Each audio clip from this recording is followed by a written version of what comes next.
Hello guys, আসসালামু আলাইকুম। আমি আছি চট্টগ্রামের বিখ্যাত পারভিউ হসপিটালে। এটা একটা প্রাইভেট হসপিটাল আর এটা কাতালগঞ্জে অবস্থিত। আর চট্টগ্রামে যে কয়েকটা ভালো হসপিটাল আছে তার মধ্যে পারভিউ একটি। আমি আমার আপুকে দেখতে যাচ্ছি, উনি আমার পাশে ফ্ল্যাটে থাকে। তো ওনার জ্বর হয়েছে, এই জন্য উনি কয়েকদিন ধরে ভর্তি আছে। কয়েকদিন আগেও আমি দেখতে এসেছিলাম, তো আজকে আবার দেখতে এসেছি। এটা হচ্ছে মেইন ওয়েটিং রুম, আর সামনে আছে কয়েকটা ফার্মেসি, আর সামনের দিকে হচ্ছে রিসিপশন, আর নিচতলায় 4টা লিফট আছে। সামনের দিকে 2টা আর ভিতরের দিকে 2টা আছে। এই পাশে আরো 2টা লিফট আছে। এই পাশে সবাই ওয়েট করে বিভিন্ন রিপোর্টের জন্য বা ডক্টর দেখানোর জন্য। তবে সামনে 2টা লিফট ইউজ করা হয় কয়েকটা ফ্লোরের জন্য, আর পিছনে 2টা লিফট ইউজ করা হয় অন্য ফ্লোরের জন্য, কারণ অনেক মানুষ থাকে। এই জন্যে একটা লিফট ইউজ করতে গেলে হয় কি অনেক ঝামেলা হয়। তো আমি লিফটে করে 11তলা চলে এসেছি। 11তলায় এসে আপুর রুমে যাব। যদিও রুমের ভিতরে ভিডিও করবো না, কারণ অসুস্থ মানুষ শুয়ে আছে, ভিডিও করতে খুবই অকওয়ার্ড লাগে। তবে এই রুমের ভাড়া পড়েছে পার ডে 8,000 টাকা।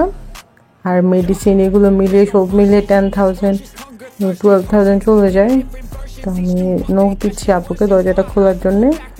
আর এটা হচ্ছে করিডোর, কিছুক্ষণের মধ্যে খুলবে, বোধহয় শুয়ে টুয়ে আছে।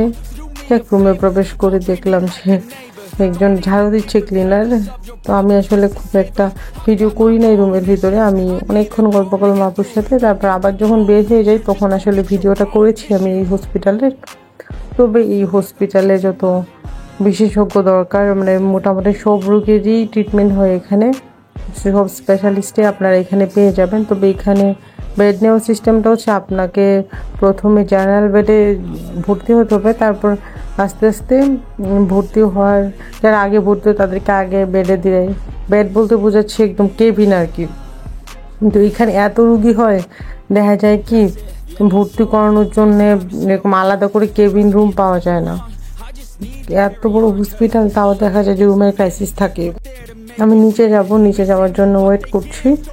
এগুলো হচ্ছে লিফট, আর পাশেই কয়েকটা বাস্কেট আছে ময়লা, টিস্যু, অবশিষ্ট অংশ কোনো কিছু ফেলার জন্য। আর এটা 11তলা রিসেপশন। কোন রুমে যাবেন, কার কাছে যাবেন, যদি কোনো ইনফরমেশন লাগে তাহলে এখানে নার্স থাকে, ওয়েটাররা থাকে, আপনি কথা বলে নিতে পারেন। তবে এখানে একটা প্রবলেম যেটা হচ্ছে লিফট দিয়ে নামা ওঠা খুবই টাফ, কারণ প্রচুর রুগী থাকে। প্রতিটা ফ্লোরেই দেখা যায় যে পেশেন্টের নামে উঠে। তাছাড়া 12তলায় আছে রেস্টুরেন্ট, তো সবাই খাবার খেতে বা খাবার অনেক সময় রুমে নিয়ে আসতে যায়। এই জন্য লিফটগুলো এত বেশি বিজি থাকে, কোথাও ঠিক টাইমে যাওয়া যায় না। অন্তত লিফটের জন্য 15 মিনিট 10 মিনিট এরকম ওয়েট করা লাগে। যদিও আপনি লিফটে উঠতে পারেন, তারপর আবার প্রতিটা ফ্লোরে নামতে নামতে, মানে 12তলা থেকে নিচতলা নামতে অন্তত আপনার 6 থেকে 7 বার ডোর ওপেন হয় আর ক্লোজ হয়, এই অবস্থা। তো পার্কগুলো উঠা খুবই টাফ, নামাও খুব টাফ। তবে খুব পরিষ্কার পরিচ্ছন্ন হসপিটাল এটা।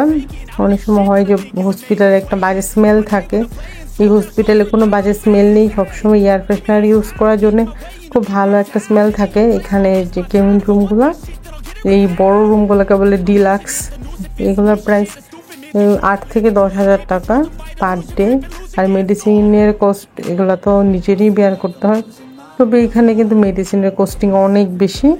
যাক, আমি লিফটে উঠেছিলাম, উঠে আবার নেমে যাচ্ছি এখন। নামার সময় আমি বাইরের দিকটা আবার একটু ভিডিও করছি। দেখেন কি পরিমাণ মানুষ রিপোর্ট নেওয়ার জন্য, ডক্টর দেখানোর জন্য, বিভিন্ন কাজে সারাক্ষণই মানুষ থাকে। মানে এখন মানুষ এত পরিমাণ সিক হয়, হসপিটালগুলোতে গেলে বোঝা যায়। আর যেগুলো হচ্ছে ফার্মেসি, এখানে দেশি বিদেশি সব ধরনের মেডিসিন পেয়ে যাবেন। এটাও একটা রিসেপশন, এটা একদম ফ্রন্টের দিকে একটা রিসেপশন, বাট ভিতরের দিকে আরও মানে ইনফরমেশন দেওয়ার জন্য আরও রিসেপশন আছে। আর প্রতিটা ফ্লোরেও একটা করে থাকে। রুগীকে উঠানামা করানোর জন্য এই মাঝখানের রাস্তাটা ইউজ করা হয়। আর পাশে যে 2টা রাস্তা আছে ওইটাতে যে কেউ আসা যাওয়া করতে পারে। এখানে ডক্টরদের লিস্ট দেওয়া আছে, কোন কোন ডক্টর কি বিশেষজ্ঞ সেটারও একটা লিস্ট দেওয়া আছে। চাইলে বাইরের দিক থেকেও বুঝে নিতে পারবেন এখানে কোন কোন ডক্টর কখন বসে। আর এটা হচ্ছে বের হওয়ার রাস্তা। তো আজকে ভিডিও এই পর্যন্তই। ভালো থাকবেন, আর যে কোনো দরকারে আপনাদের চিকিৎসার জন্য বারবি হসপিটালে যেতে পারেন। এটা খুব ভালো মানের হসপিটাল, প্রাইস একটু বেশি সব কিছুর, মানে খাবার দাবার থেকে সব কিছুই।